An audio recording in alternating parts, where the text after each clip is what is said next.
नमस्कार दोस्तों, मेरा नाम है मोहम्मद आज़म खान और एक बार फिर से मैं स्वागत करता हूं अपने इस चैनल साइंस डेस्टिनेशन पे आप सभी का। तो फ्रेंड्स, हमने पिछली क्लास में पढ़ा था कि क्वाड्रेटिक इक्वेशंस क्या होती हैं और एक तरीके से उसका पूरा इंट्रोडक्शन देख लिया था एंड मेथड्स भी देखे थे how to solve the quadratic equations. आज हम इस क्लास में देखेंगे एक्सरसाइज 4.1, ठीक है, और इसके क्वेश्चन सॉल्व करेंगे। तो लेट्स डू दिस। तो सबसे पहली चीज़ पूछी गई है हमारे एक्सरसाइज के फर्स्ट क्वेश्चन में कि check whether the following are quadratic equations. तो हमें कुछ इक्वेशंस दे रखी हैं और हमें ये चेक करके बताना है कि वो क्वाड्रेटिक इक्वेशंस हैं या नहीं हैं। तो हम सबसे पहले देखते हैं x + 1 का square is equal to 2x 3। तो सबसे पहली इक्वेशन है हमारा x + 1 का square is equal to 2x - 3। तो आपको पता है किसी भी इक्वेशन को क्वाड्रेटिक इक्वेशन देखने के लिए कि वो है या नहीं, हम उसकी स्टैंडर्ड फॉर्म में उसको देखेंगे कि वो स्टैंडर्ड फॉर्म से मैच कर रही है अपने या नहीं। तो स्टैंडर्ड फॉर्म क्या होती है? ax² + bx + c is equal to 0। यानी कि ये इक्वेशन अगर इस फॉर्म में अगर हमारी आ जाती है तो वो एक क्वाड्रेटिक इक्वेशन कहलाएगी, ठीक है। तो देखते हैं x + 1 का होल स्क्वायर, यानी कि यहाँ पे क्या लगेगा? a + b का होल स्क्वायर लगेगा। तो यानी कि a² + 2ab + b², यानी कि 1 का स्क्वायर। 1 का स्क्वायर क्या होता है? 1 होता है। ये 2 अंदर मल्टीप्लाई कर देंगे इसको, ये हो जाएगा 2x - 6, ठीक है। तो यहाँ तक कोई डाउट नहीं है, आगे बढ़ते। x² + 2x + 1, इधर की वैल्यू इधर ले आओ, ये -2x, ये माइनस का 6 इधर आके प्लस का 6 और ये 0। तो ये -2x से +2x कट जाएगा और हमारे पास बचेगा x², 6 और 7 मिलके 7 बना लेंगे इक्वल टू 0। तो क्या ये इक्वेशन इस इक्वेशन से मैच कर रही है? तो आप अगर देखोगे तो आपको लगेगा नहीं कर रही, बट ये कर रही है। कैसे कर रही है देखिए, इसको मैं ऐसे लिख सकता हूँ x² + 0x + 7 is equal to 0, ठीक है। तो ये क्या है कि ये क्या है? एक क्वाड्रेटिक इक्वेशन है। This is a quadratic equation, ठीक है। तो ये क्या है? एक क्वाड्रेटिक इक्वेशन है। अगला क्वेश्चन देखते हैं। सेकंड पार्ट में बोला है x² - 2x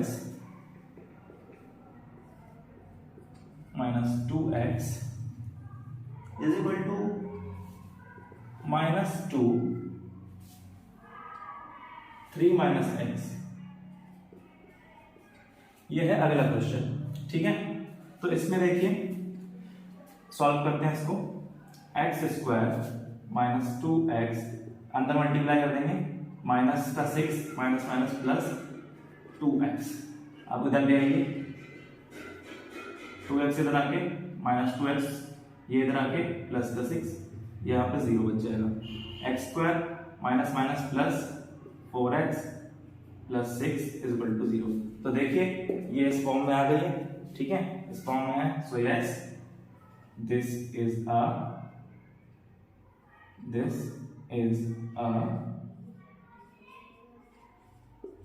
quadratic equation, okay.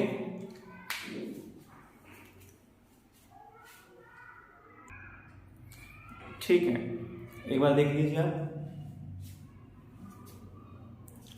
ठीक है। अब इसको रब कर देता हूं मैं।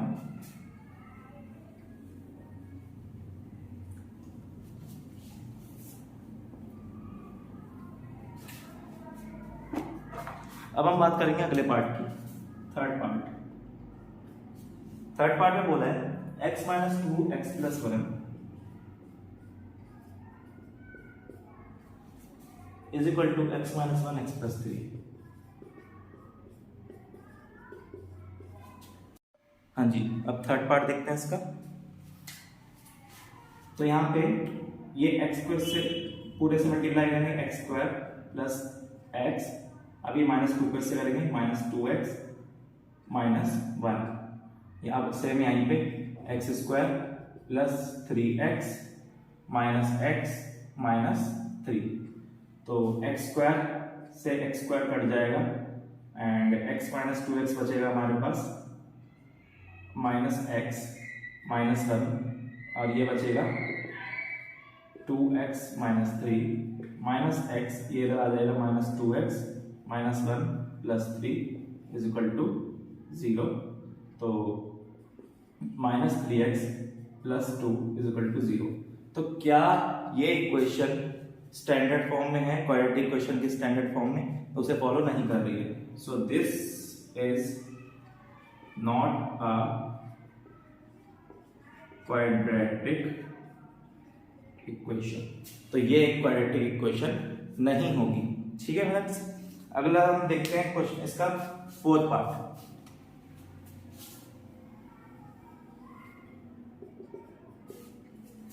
फोर्थ पार्ट है x minus 3 2x plus 1 is equal to x plus 5। ये है फोर्थ पार्ट, इसको देखते हैं। x माइनस 3 और ये 2x प्लस 1, अगेन सेम तरीका, ये हो जाएगा 2x स्क्वायर प्लस x, इससे माइनस 6x माइनस 3, ये x स्क्वायर प्लस 5x। ठीक है जी, 2x square minus 5x minus 3, ये x स्क्वायर इधर आ जाएगा और ये 5x भी इधर आ जाएगा। 2x स्क्वायर में से x स्क्वायर जाएंगे तो x स्क्वायर बचेगा, माइनस 5x और माइनस 5x मिलकर बना देंगे 10x और ये माइनस का 3 इज इक्वल टू 0। तो देखिए ये स्टैंडर्ड फॉर्म को फॉलो कर रहा है, तो ये क्या होगा, ये this is a quadratic equation. ठीक है, देख लीजिए। तो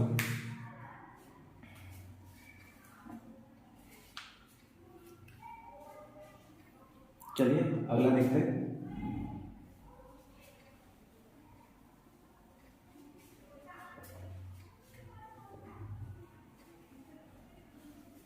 fifth part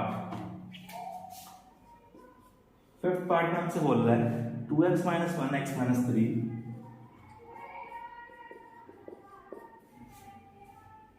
is equal to x plus 1 x minus 1 x plus 5 x minus 1। ठीक है जी, इसको देखते हैं। 2x और ये x मिलकर क्या बना देंगे, 2x स्क्वायर, सॉरी 2x और ये x मिलकर बना देंगे 2x square minus 6x minus x minus plus 3 is equal to x square minus x plus 5x minus 5। अब देखिए 2x square minus minus plus हो जाएगा, ये 7x प्लस 3, ये इधर आ जाएगा माइनस का, ये हो जाएगा प्लस माइनस माइनस 4x इधर आके हो जाएगा माइनस 4x और ये माइनस का 5 इधर आके हो जाएगा प्लस का 5 इज इक्वल टू 0। 2x में x स्क्वायर है, x स्क्वायर बचा माइनस 7x और minus 4x minus 11x plus 3 plus 5 plus 8 is equal to 0। तो ये हो जाएगा हमारा एक quadratic equation. This is a quadratic equation. ठीक है, नेक्स्ट पार्ट देखते हैं, सिक्स्थ पार्ट इसका। एक्स स्क्वायर प्लस 3x प्लस 1 is equal to x minus 2 का होल स्क्वायर। देखिए एक्स स्क्वायर प्लस 3x प्लस 1 x माइनस 2 का होल स्क्वायर, इसमें a माइनस बी के होल स्क्वायर का फॉर्मूला लगेगा, a स्क्वायर माइनस 2ab यानी कि 2 2 4x प्लस 4। ठीक है, तो x स्क्वायर से x square cancel, 3x minus का 4x इधर आके प्लस का 4x हो जाएगा और ये माइनस का 4 इज इक्वल टू 0। 4 3 7x और ये एक 4 में से 1 गए 3। तो क्या ये स्टैंडर्ड फॉर्म को फॉलो कर रहा है क्वाड्रेटिक इक्वेशन की? नहीं कर रहा, क्योंकि इसमें एक्स स्क्वायर की वैल्यू तो है ही नहीं कहीं पे। तो इसीलिए this is not a quadratic equation, ये एक क्वाड्रेटिक इक्वेशन नहीं होगी। ठीक है, अगला पार्ट देखते हैं, 7th पार्ट।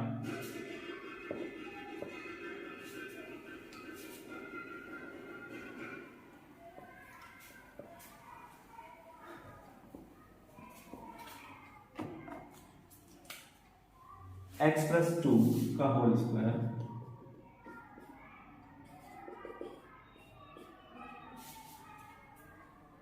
क्यूब है, ये whole cube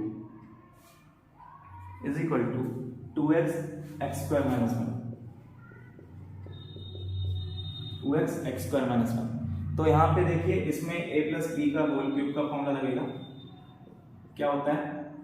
a³ + b³ + 3ab a + b, ये होता है a + b के होल क्यूब का फॉर्मूला।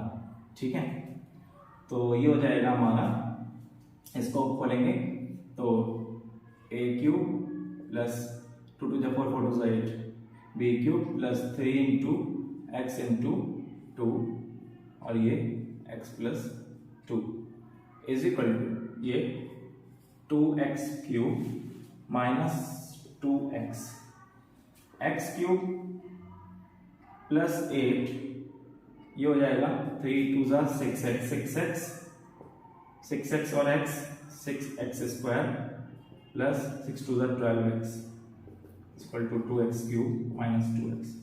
अब इसको इधर ले आएंगे, x³ + 6x² + 12x + 8, ये इधर आ जाएगा -2x³ प्लस का 2x इज इक्वल टू 0। तो x³ में से -2x³ जाएगा तो -x³ बचेगा प्लस 6x², 12x और 2x मिलकर बना लेंगे आपका 14x प्लस का 8 इज इक्वल टू 0। तो इसमें देखिए x³ वाली वैल्यू भी आ गई है, x³ वाली वैल्यू आ गई है, तो ये क्वाड्रेटिक इक्वेशन नहीं कहलाएगी। This is not a quadratic equation. ठीक है, क्योंकि क्वाड्रेटिक इक्वेशन के लिए कंडीशन क्या बताई थी मैंने कि ax² + bx + c को फॉलो करें। ओके, अगला पार्ट देखते हैं इसका, 8th part.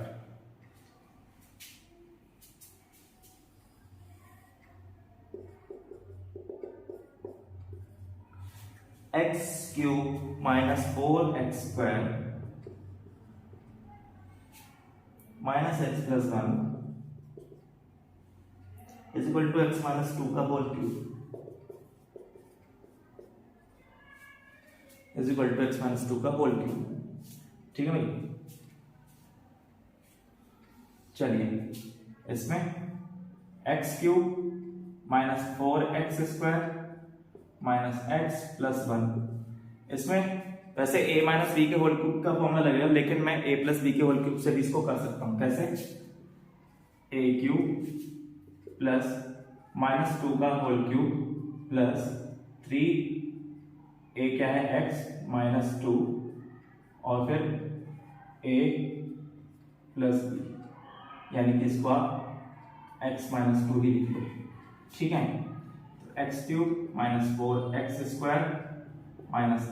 + 1 is equal to x³, ये हो जाएगा 2 to the 4, 4 to the 8, क्योंकि माइनस का आएगा क्योंकि क्यूब हो रहा है उसमें। ठीक है, और ये हो जाएगा -6x - 2। अब x³ - 4x² - x + 1 is equal to x³ - 8 - 6x² + 12x। तो ये x³ इधर आ जाएगा, इसको बोल लो, कट जाएगा। -4x² - x + 1, ये इधर आ जाएगा सारी वैल्यूज, प्लस का 8 प्लस का 6x² एंड ये माइनस का 12x is equal to 0। -4x² और +6x² बना लेंगे 2x²। Minus x and minus 12x मिलकर बना देंगे माइनस 13x एंड प्लस 1 और प्लस 8 मिलकर बना देंगे प्लस 9 इक्वल टू 0। तो ये देखिए ये एक क्वाड्रेटिक इक्वेशन के स्टैंडर्ड फॉर्म को फॉलो कर रही है। So this is a quadratic equation.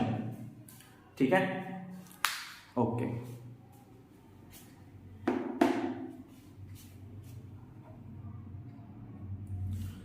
चलिए अब हम देखेंगे थोड़ा सा अगला question, question number 2।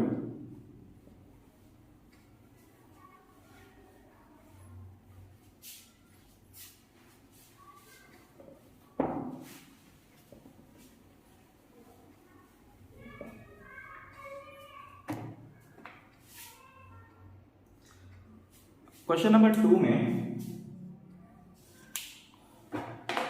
Question number 2 में हमें वर्ड प्रॉब्लम्स दे रखी है, वर्ड प्रॉब्लम्स, ठीक है। उसको हमें क्वाड्रेटिक इक्वेशन के फॉर्म में रिप्रेजेंट करना है।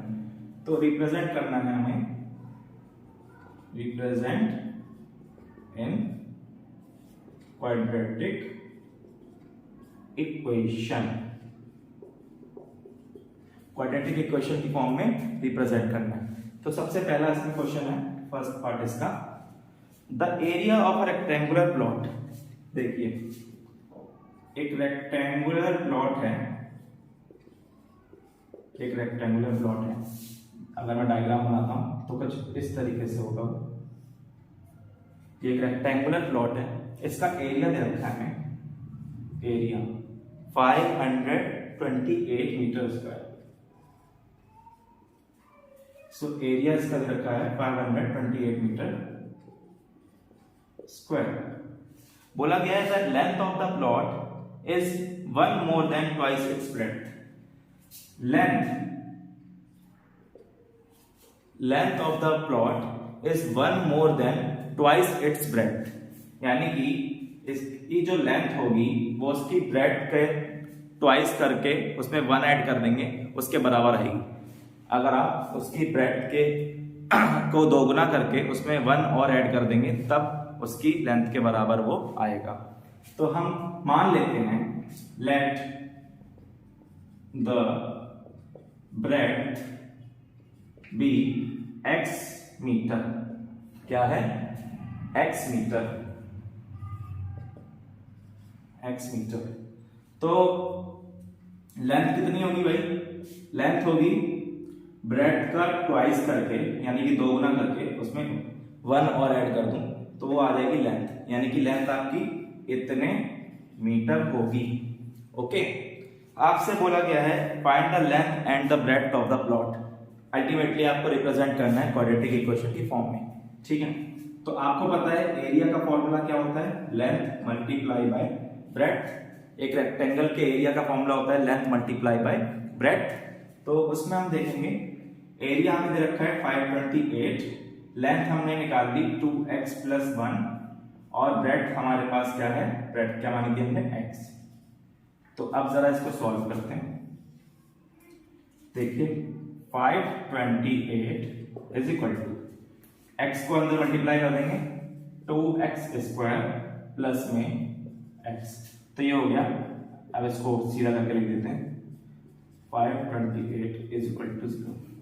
तो ये होगी आपकी क्वाड्रेटिक इक्वेशन। देख लीजिए,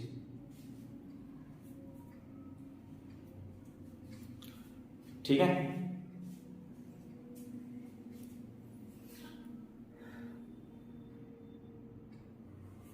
चलिए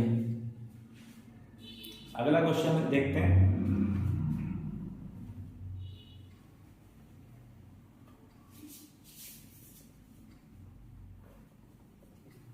बोला क्या है? The product of 2 consecutive positive integers, 2 consecutive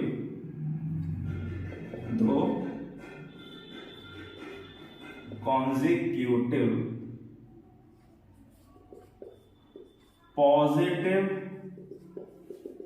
integers हैं, 2 कॉन्सिक्यूटिव पॉजिटिव इंटीजर्स हैं जिनका प्रोडक्ट करने पे कितना आता है 306। जिनको आप जब प्रोडक्ट करते हो, मान लो ये इंटीजर 1 मल्टीप्लाई बाय इंटीजर 2, तो इनका प्रोडक्ट करने पे आएगा आपका 306। ठीक है, तो मान लो let the first integer be x। पहला इंटीजर मान लो x, कॉन्जिक्यूटिव बोला है, तो फिर let the second integer be x plus 1, और दूसरा इंटीजर क्या मान लो x प्लस 1। दोनों का प्रोडक्ट यानी कि x multiply by x plus 1 कितना आएगा 306 आएगा। प्रोडक्ट कर दो, आता है multiply x square plus x is equal to 306, and क्या होगा equation x square plus x minus 306 is equal to 0। देखिए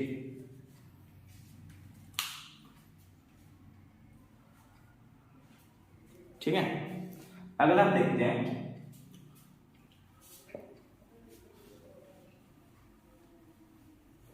अगला question. Rohan's mother is 26 years older than him। Third part, जो रोहन की मम्मी है, रोहन्स मदर, वो रोहन से 36 ईयर ज्यादा की हैं, more than Rohan, 36 year more than Rohan. ठीक है, the product of their ages 3 years from now will be 360। उनकी एज का अगर हम प्रोडक्ट करते हैं, उनकी एज 26 ईयर है, 26 ईयर है। ठीक है, उनकी एज का अगर हम प्रोडक्ट करते हैं अब से 3 साल बाद, तो वो निकल के आएगा 360। तो 3 साल बाद मान लो let the age of Rohan be x years। तो रोहन की एज अगर x होगी, तो रोहन की मम्मी की एज कितनी होगी, रोहन मदर बी, रोहन की मम्मी उससे 26 साल बड़ी है। ठीक है, तो यानी कि इतने साल की होंगी इसकी मम्मी अभी प्रेजेंट एज। लेट द, यहां लिख देता हूं मैं, प्रेजेंट एज ऑफ रोहन। तो अब 3 years फ्रॉम नाउ, अब हम केस देखेंगे 3 years फ्रॉम नाउ। तो अब से 3 साल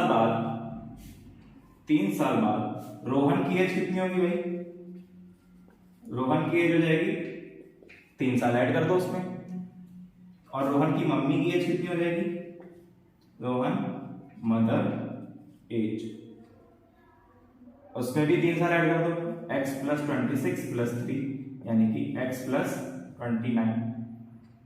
ठीक है, ये हो जाएगी।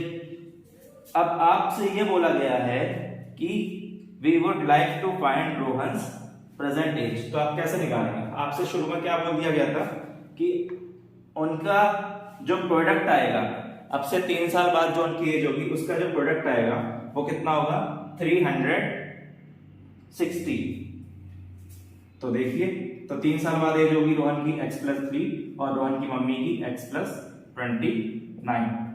तो दोनों का आप प्रोडक्ट करोगे तो कितना आएगा 360। अब जरा इसको सॉल्व करते हैं।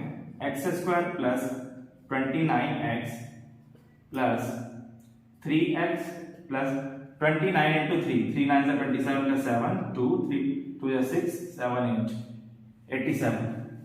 ठीक है, ठीक है, और ये 360 ऐसे का ऐसे ही। एक्स स्क्वायर 29x और 3x मिलकर कितना हो जाएंगे भाई 32x, और ये 87 minus 360, x square plus 32x और ये 87 है, 10 में 7 या 3 और ये 6 बचा 5, 15 में से 8 गए 7, यहाँ बच गया 2, 273। तो ये हो जाएगी आपकी equation x square plus 32x minus 273 is equal to 0। ठीक है, ओके। ये होगी रोहन और उसकी मम्मी की एज के बीच में क्वाड्रेटिक इक्वेशन। अगला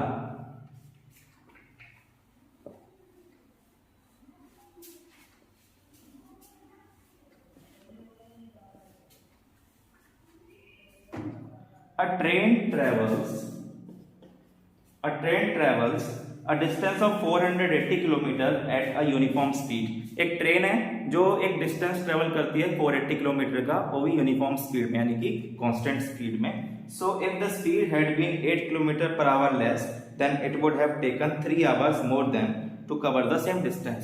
तो अगर उसकी स्पीड 8 किलोमीटर पर आवर के से कम कर दी जाए, यानी पहले वो जितनी स्पीड से दौड़ रही थी उससे 8 किलोमीटर कम कर दी जाए, तो उसका जो सेम डिस्टेंस तय करने के लिए जो समय लग रहा था, अब वो 8 घंटे ज्यादा लेगी, सॉरी 3 घंटे ज्यादा लेगी। तो अब वो 3 घंटे ज्यादा लेगी, पहले जितना ले रही थी उससे 3 घंटे ज्यादा लेगी। ठीक है, तो हम इसको इक्वेशन की फॉर्म में रिप्रेजेंट करना है। तो डिस्टेंस कितना ट्रेवल हो रहा है भाई, 480 किलोमीटर। मान लो let the speed, present speed, या फिर मान लो जो स्पीड है ट्रेन की, let the speed of train be x kilometre per hour. ठीक है, x किलोमीटर पर आवर मान लेते हैं।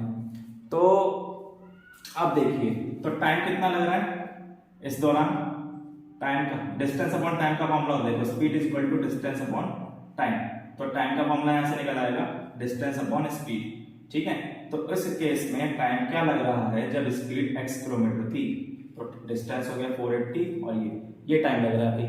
ठीक है, तो ये टाइम लग रहा है। अब क्या करेंगे,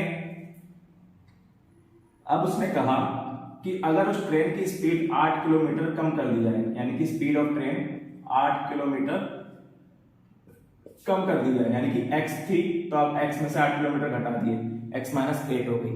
तो और सेम डिस्टेंस ट्रेवल कर रहा है अभी भी,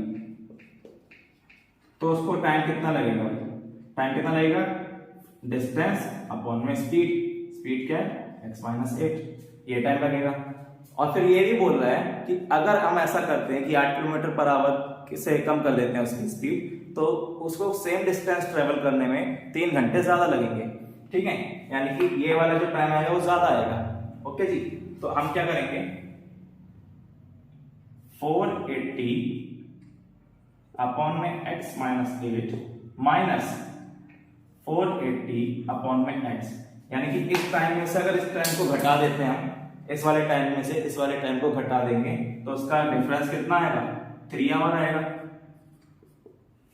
ठीक है भाई मान लो पहले उसको ट्रेन को लग रहे थे 6 घंटे और अब ट्रेन को लग रहे हैं 3 घंटे, तो फिर ठीक है, मतलब पहले लग रहे थे 3 घंटे और अब लग रहे हैं 6 घंटे, क्योंकि स्पीड कम कर देंगे तो टाइम बढ़ जाएगा, ऑब्वियस सी बात है। ठीक है, तो ये देखिए इसको सॉल्व करते हैं। 480 common, 1 upon x minus 8 minus 1 upon x, ये बच गया, तो 480 इधर चला जाएगा, ये इसका एलसीएम ले लेंगे हम, x माइनस 8 एक्स, ये आ जाएगा x minus 8 is equal to 3, ये 480 इधर आ गया नीचे। ठीक है, यहां सॉल्व कर रहा हूं उसको, यहां सॉल्व कर रहा हूं, देखिए तो ये x minus x minus minus plus upon में x स्क्वायर माइनस 8x, ये हो जाएगा कट के 160 1 अपॉन 160, तो इससे ये कट गया, ये बचा 8 क्रॉस मल्टीप्लाई कर लो, ये आ जाएगा एक्स स्क्वायर माइनस 8x। तो ये 6 8 जा 48, 6 8 जा 48, 4 6 8 1 जा 8, 1280 is equal to x square minus 8x। तो हो जाएगा x square minus 8x minus 1280 is equal to 0। ये होगा आंसर हमारा, ठीक है। ओके,